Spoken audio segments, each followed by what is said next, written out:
Hi there, today I'm going to show you how I make my costumes usually for my performances and performance art. I like to keep things simple and very DIY because that's part of my practice. Today I want to make some costumes with my base techniques of draping, but inspired more from my culture, my Greek culture, and like images of that ancient world. I'm going to drape some fabric on my performance. These costumes are going to be heavily inspired by that time, and also they're going to be quite romantic as well, in a sense, inspired by the romantic poets of that era like Sappho and many others, and I'm going to try and get inspiration from them and apply it on costume today.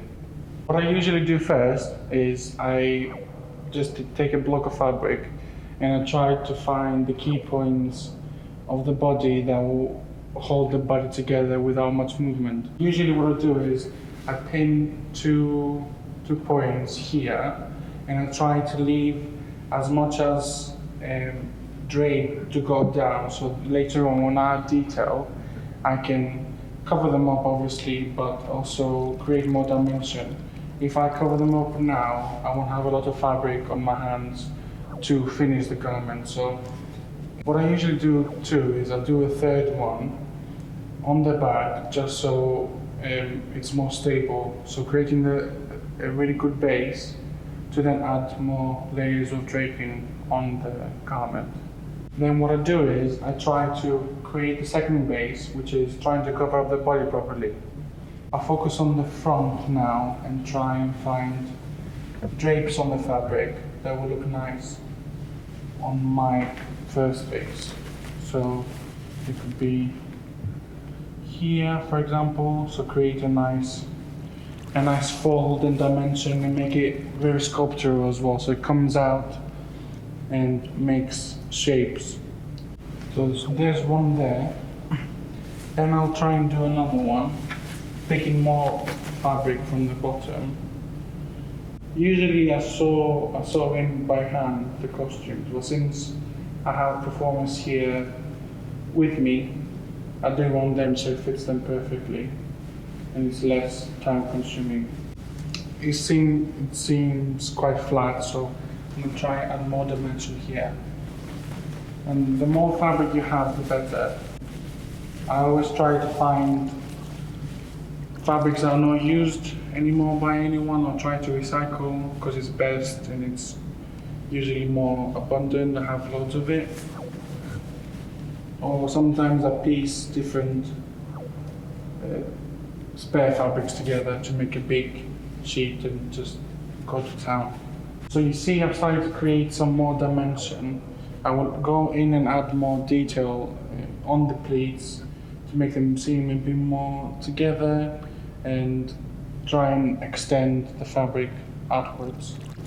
So previously where I went, I was going to go in and create more pleats and pick up more fabric.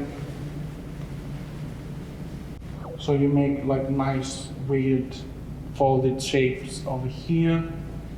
And always it's nice to see how it folds as well, because once you pick it, it won't be the same place as you put it on. It's a nice game of chance too. Sometimes I mold the pleats with my hand and try and give them shape, so they're cleaner.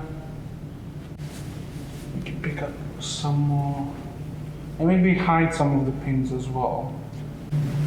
I'll zhuzh it up a bit to make more shapes. I'll put some on the waist here just so we don't see the glute. So see it's open, wide open, so when the performers start performing, it was move a lot. I've just secured here with 2 pins, so it just hides a bit more if you want more extra security. It will also make it more secure for the fabric to stay on them. Then I can see if I've got any more fabric I want to add, or if I want to keep the length, quite like this big pleat, I will leave it like that. Start sculpting the dress with my hands as well, it's quite key for me. So we've got the three pleats here, And then maybe we can bring some of the front fabric here. Usually I have a lot of colors in my fabrics, but there's a specific piece of Grace Jones in a similar white toga style outfit, and I thought let's be minimalistic for once and get inspiration from that piece. I think we're done with this one.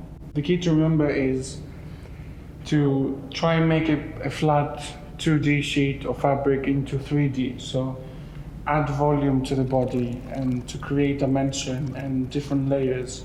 So the fabric becomes a sculpture, if that makes sense. A temporary one, a DIY one, but essentially a sculpture.